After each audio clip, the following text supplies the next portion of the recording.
అంతఃపురానికి చేరుకున్నాడు నృగుడు. అంతలో అందాల చిలుక హళ ప్రవేశించిందక్కడికి. చూపు మరల్చుకోలేనంత అందంతో నృగుణ్ణి కట్టిపడేసింది. మీరు? నా పేరు హళ, నేను నాభి మేనకోడల్ని అని నవ్వింది. నాభి ఎక్కడా అడిగాడు నృగుడు.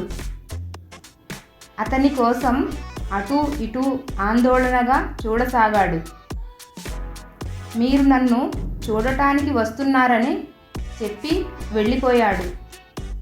ఇప్పుడప్పుడే రాడు. మన ఏకాంతాన్ని భగ్నం చేసేవారు ఎవరూ లేరు అంది హళ. అప్పుడు నాభిలా నవ్వింది. ఇది నా మిత్రుడి నవ్వు నుగా. ఈ గొంతు నా నాభి గొంతు. ఆశ్చర్యపోయాడు నృగుడు. కదా, నేనే నాభిని, నేనే నాభి మేనకోడలు హళని అంది.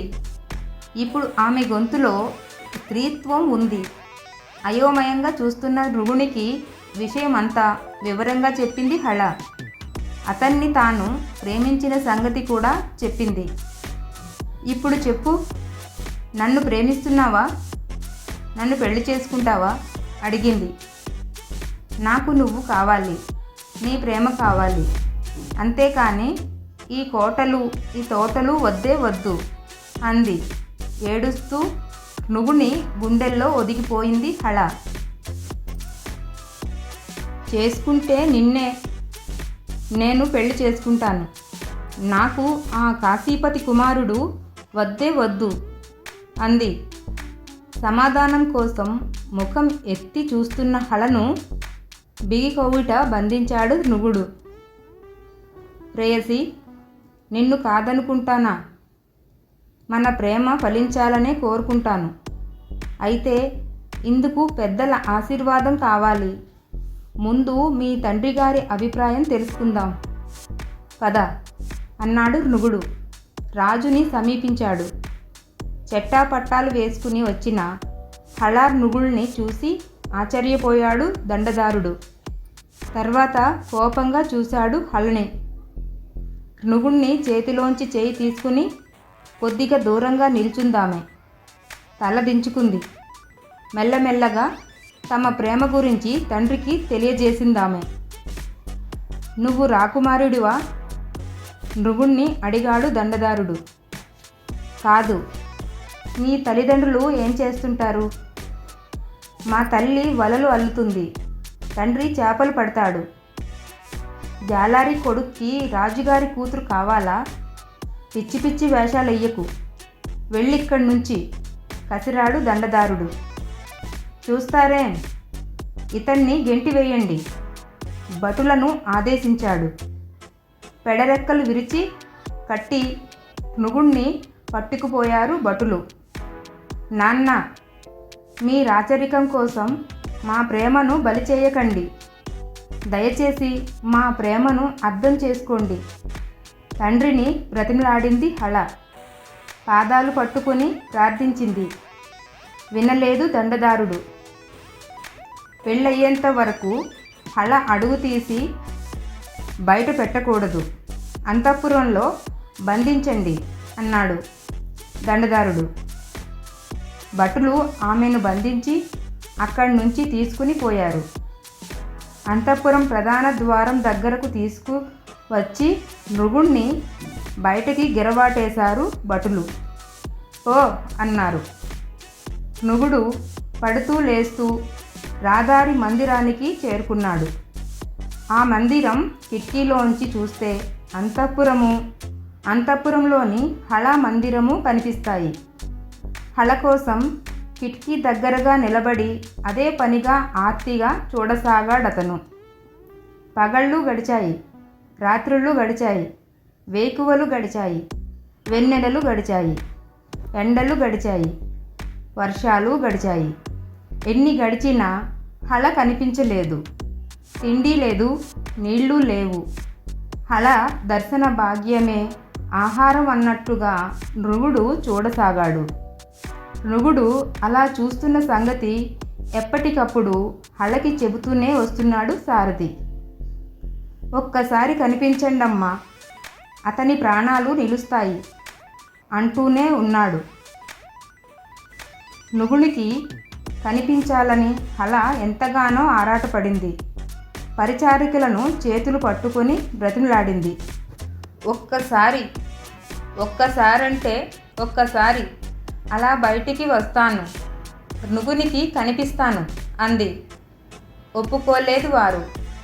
ఒప్పుకుంటే ఒప్పుకున్నట్టు రాజుగారికి తెలిస్తే శిక్షిస్తారని భయపడ్డారు. హళ కోసం చూస్తూ నృగుడు కన్నీరు మున్నీరవుతుంటే నృగుని కోసం హళ ఏడవని క్షణం లేదు. హళ కోసం చూసి చూసి చివరికి నృగుడు చనిపోయాడు. పరుగున వచ్చి ఆ సంగతి హళకి చెప్పాడు సారథి. నృగుడు చనిపోయాడమ్మా అన్నాడు. హళ దుఃఖానికి అంతు లేకుండా పోయింది. తల నేలకేసి కొట్టుకుని ఏడ్చింది. తనని తాను ఖర్చుకుని రక్తం వచ్చేట్టుగా తనని తాను గిచ్చుకుని మరీ రోదించింది. పట్టించుకోలేదెవరు.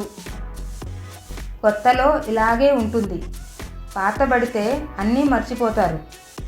రేపు పెళ్ళైతే గురుకులము లేదు, నృగుడు లేడు. అన్నిటినీ మర్చిపోతుంది హళ. భర్తనే దైవంగా చూస్తుంది అన్నాడు దండదారుడు. కూతురి గురించి కన్నీరు పెట్టుకున్న భార్యను ఓదార్చాడిలా. నృగుని కోసం ఏడ్చేడ్చి హళ కన్నీరు ఇంకిపోయింది. నీరు లేక కళ్ళలోంచి రక్తం రాసాగిందామెకు. బొట్లు బొట్లుగా రక్తం పడి అంతఃపురం అంతా రక్తమయం అయింది. అయినా దండదారుని మనసు మారలేదు. పెళ్లి ఏర్పాట్లలో మునిగిపోయాడతను. హళ కాశీపతి కుమారుల పెళ్లి రోజు రానే వచ్చింది. పెళ్లి కూతురుగా హళని అందంగా ముస్తాబు చేశారు. పెళ్లి మండపానికి పల్లకీలో ఆమెను తోడుకుని రాసాగారు. పల్లకీని మోసే బోయిలను బతిమాలింది హళ. ఒక్కసారి నృగుణ్ణి ఎక్కడైతే ఖననం చేశారో అక్కడికి తీసుకుని వెళ్ళండి, మీ మేలు మర్చిపోలేను అంది. చేతులు జోడించి వారికి నమస్కరించింది. అయ్యో అయ్యో, మీరు రాకుమారి, మాకు దండాలేటి తల్లి. అలాగే తల్లి, నృగుణ్ణి సమాధి చేసిన కాడికి మిమ్మల్ని తీసుకెళ్తాం. అయితే సమాధిని చూసి మీరు త్వరగా వచ్చేయాలి అన్నారు బోయీలు. అలాగేనన్నది హళ. పెళ్లి మండపానికి వెళ్ళాల్సిన పల్లకి శ్మశానానికేసి దారి తీసింది. ఎవరికంటా పడకుండా బోయీలు జాగ్రత్త పడ్డారు. అదిగో నృగుని సమాధి అంటే ఇదిగో ఇక్కడ దించారు పల్లకి. దిగుతూనే నృగుని సమాధి దగ్గరకు పరుగు తీసింది హళ. సమాధి మీద తలాంచి దాన్ని చేత్తో నిమురుతూ నృగుణ్ణి స్పృశించినట్టుగానే భావిస్తూ దుఃఖించింది. ఆమె కన్నీటితో సమాధి తడిసి పోయింది. తడిసిన ఆ సమాధి మీద అప్పుడు ఓ సీతాకోక చిలుక ప్రత్యక్షమైంది. ఆ సీతాకోక చిలుక హళ చేతుల మీద, గుండెల మీద, ముఖం మీద వాలి ఆమెను నిమురుతున్నట్టుగా ఎగరసాగింది. తుడుస్తున్నట్టుగా కన్నీటి చారికల మీద వాలి రెక్కలల్లార్చింది. కలిసి రమ్మన్నట్టుగా ఆగాగి ముందుకు ఎగరసాగింది. జాగ్రత్తగా గమనించింది హళ. సీతాకోక చిలుకలో నృగుడు కనిపించాడు ఆమెకు. నృగుడు రమ్మన్నట్టు అనిపించింది. చేతులు జాచిందామె. చిత్రంగా ఆ చేతులు రెక్కలయ్యాయి. ఆమె సీతాకోక చిలుక అయింది. ఎగిరింది. నృగుణ్ణి కలిసింది. ఇద్దరూ కలిసి స్వేచ్ఛగా ఎగురుతూ శ్మశానం దాటారు. అంతఃపురం దాటారు. నగరాన్ని దాటారు. ఆకాశంలోకి ఎగిరి అక్కడి నీలాల్ని అందుకున్నారు. ఇదర్రా పేదరాశి పెద్దమ్మ చెప్పిన సీతాకోక చిలుకల కథ బాగుందా? అయితే లైక్ చేయండి, షేర్ చేయండి, కామెంట్ చేయండి. ఇలాంటి మరిన్ని కథల కోసం మా ఛానల్ సబ్స్క్రైబ్ చేయండి. Bye bye. ఇట్లు శశికళ.